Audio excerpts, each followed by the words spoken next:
all films about the North and for the North have only ever been like your Billy Elliots, your Daniel Blakes, all kind of rooted in a sense of working class, like you say, the steelworkers, the miners, and it's all gritty, and apparently we're all really aggressive, And it's grim up and it's north. grim up north, And yes, that was rooted in a truth, but I don't think that's our whole story. And then when we set up Bairn Films, we said northern stories for northern people, and that does not have to just mean the Billy Elliots and the Daniel Blakes of the world. I think certainly over the last decade, I have seen Newcastle and Sunderland, Middlesbrough, and other cities in the north suddenly become a lot more cosmopolitan. I mean, right now we've got the show based in Middlesbrough about drag queens. For goodness sake, queens. It's cosmopolitan. It's modern. It's not. It's telling different stories to the narrative that probably the rest of the country and the rest of the world have been used to from the north, and that's what we've got in mind in terms of the stories that we want to tell through Shy Bairns. That our first corridor was a contemporary film set in a hospital corridor, so sort of highlighting some of the problems in the northeast, but also a character study of essentially a father and daughter. Our second film is going to be a more folk horror feature film set in the northeast and Cumbria in the Lake District. Again, focusing contemporary. on both those sort of social politics in and amongst all of that as well. And the cosmopolitan side of Newcastle and various other locations, and then some of the rural locations of the Lake District. And how they're both important. Yeah, and then we've got a true story that we want to shoot after that as well. Yes, based on real history, so it would be essentially a biographic sort of film about basically what I would describe as one of the first men's mental health clubs, where it's a true story about a man called Norman, who, funnily enough, happens to be my great-grandfather, and he was a prisoner of war, came home, and he lived off the beach of Cullercoats Bay, and his son was 16, going off, wanting to be on big boats, and he said, I'm going to build a boat and we're going to go fishing.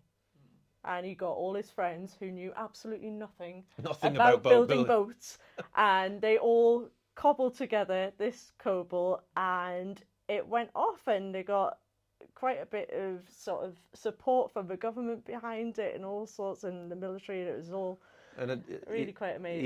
He was badly injured at Dunkirk and suffered post-traumatic stress after that and from his prisoner of war time. So that we want to sort of concentrate on the mental health issues throughout as well. So it's a fantastic story, but it's a true story. It's a true story. And it's a very northern story. Very northern story, but has that flavour of international or national recognition.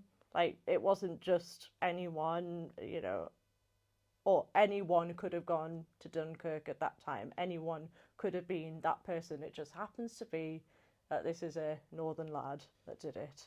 Yeah, it's very, very interesting in terms of the story as well. It's something that's unheard of, really, because it's not. But in terms of, you mentioned obviously the mental health thing. I wanted to kind of touch on that as well, because it's.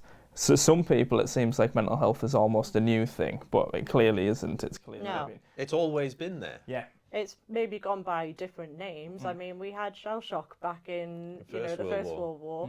So it's always been around to a degree, the idea that someone's mental health is just as important as their physical health.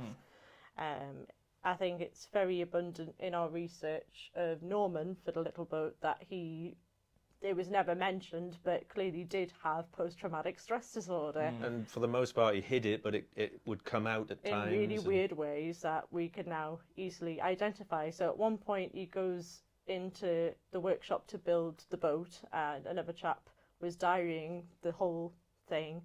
And he said that he was not doing very well at making the boat because of these new shoes. So he took the shoes off and threw them in the fire, and suddenly he felt better. What?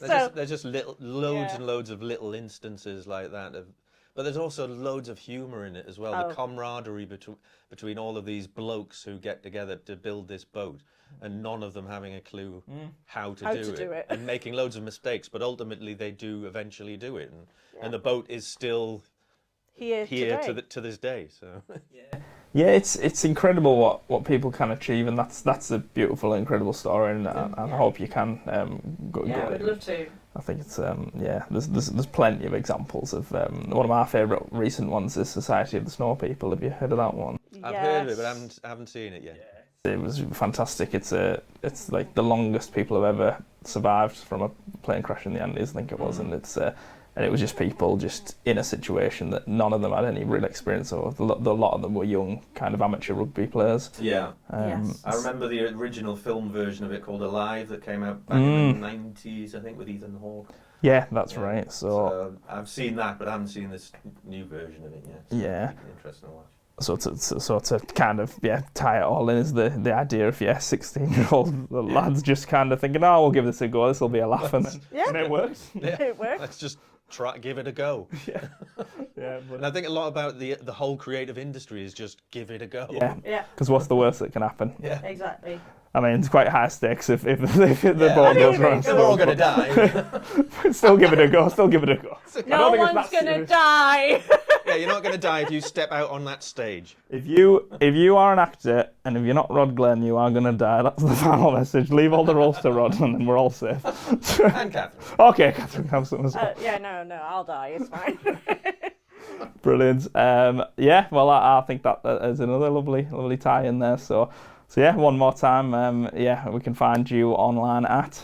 Yep, you can find our film company at Bairn Films. You can find us on Facebook, Instagram, X, formerly known as Twitter, and then we've also got our personal Facebook. So you'll find me at Kathryn Sabourn on Facebook and Instagram. And we've got Corridor you can watch for free on YouTube. Just search Corridor Short Film. Amazing. Brilliant. Thank you very much, Kathryn. Cheers. Thanks, Rod. Thank you.